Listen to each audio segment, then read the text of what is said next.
This brings me to my last segment of this presentation, which is my roots, right? So, like I said, I'm Chinese. I'm a U.S. citizen, but I came here when I was 7.5, and I haven't met another Chinese American student or kid who's my age, which is 20 right now, who can speak Chinese to me as I do in a business setting in China. So most Chinese students forget their Chinese when they come to the U.S.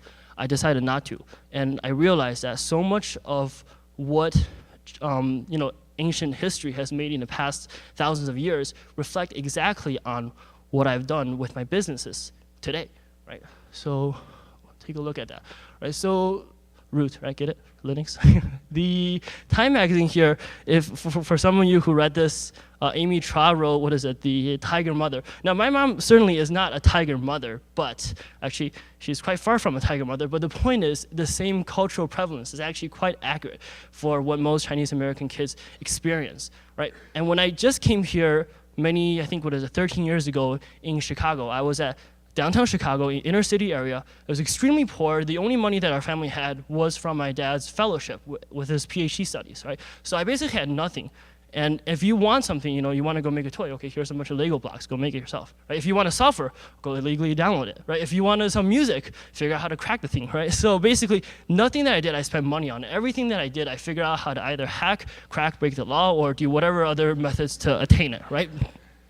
And it wasn't until college that I actually had the money to buy my first album with actual money legally, and buy my first video game legally, and buy my first software legally. So it wasn't until like about 1 to 2 years ago that I actually started doing things legally, right? So, and then, can you go back before? Right, and then so the top right picture is, and don't worry, you won't be able to trace me. I'm really good at hiding my profiles. the top right pictures is what you typically find those back in the 50s when the Chinese American family immigrates to the U.S.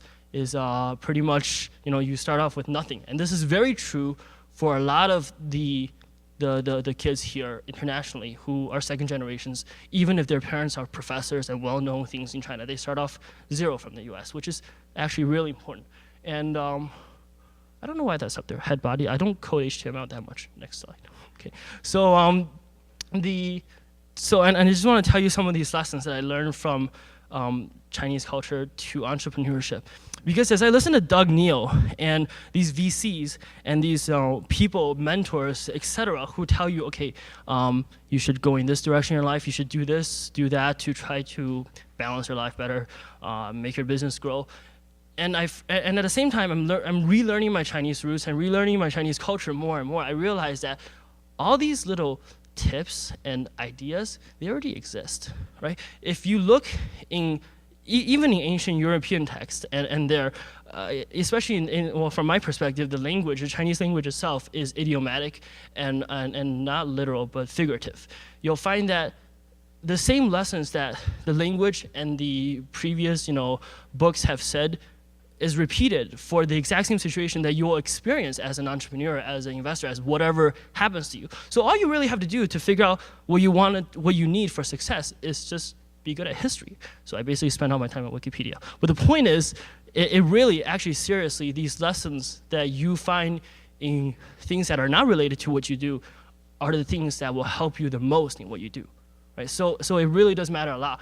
And that's why I put a difference between a Go board and a chessboard. So for those who play Go, in Chinese called Weiqi, it's different, right? So a chessboard, every single piece has a function. Right? You can only do this with a knight, you can only do this with a pawn.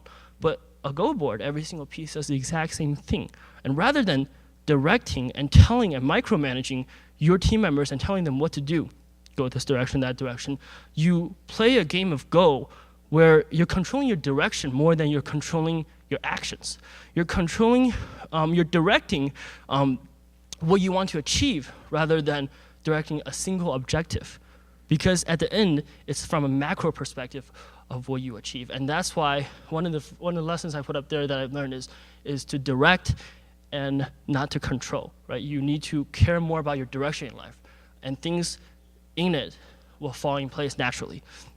Don't ask for permissions ever. So seriously, don't ask for permissions, just do it.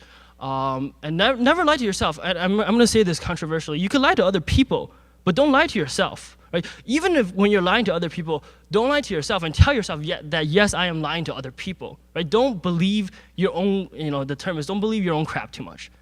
If you're gonna do something in life, everything that you do, you should be clearly distinct on what you're doing, why you're doing it, what's behind all of this. Do I actually care about the results that will happen from this action? So never ever lie to yourself.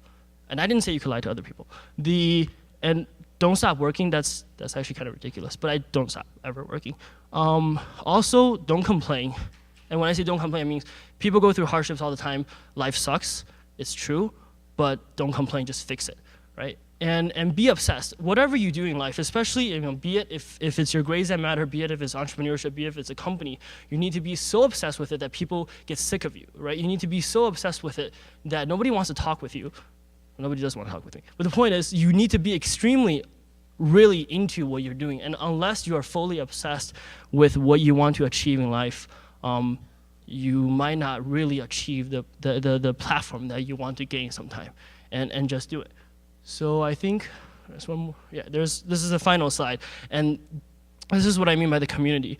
The person on the bottom left is Philip. So he and Dimitri did a company called Vena, and what we did all the time back then is we used to make operating systems based off of Linux and sleep at the tech art because we're waiting for our operating system to compile, right? So it's compiling. Oh crap, the script doesn't work. But we would sleep for a while, get up, and see the status of the OS. So, and I was the only one in the tech art who brought a sleeping bag with me. And so while I'm waiting for my operating system to compile, I put a blanket over Philip to let him get some sleep, right? And then he can wake me up later. So, and then on the top right is a book about VCs. Yeah, just read a lot of books. This is just an example. And on the top left is a picture of my girlfriend Maggie, who I think in this phone call, she's actually, she handles a lot of the business calls that I do every day now. Every single business plan, every single plan or email to the board, everything that's important, she's read through, which is good, right? Because as a male, you want to destroy things, you want to piss people off, you want to do a lot of things that make you feel good. But then when she takes a look at it, she says, okay, rewrite the thing, right? So but the point is, it's very important for you to have somewhat of a sidekick, somewhat of a supportive role and an ecosystem to push you, because I recently read an article about this where it says the myth of the self-made man, right? You, at the end of the day, there's still other people around you helping you go through all of this, just like in Chase's example. And the bottom right is just recently the 1,000 Pitches Summit. So go to these events because this is exactly where I was a year from now. And yes, you can do a lot in a year.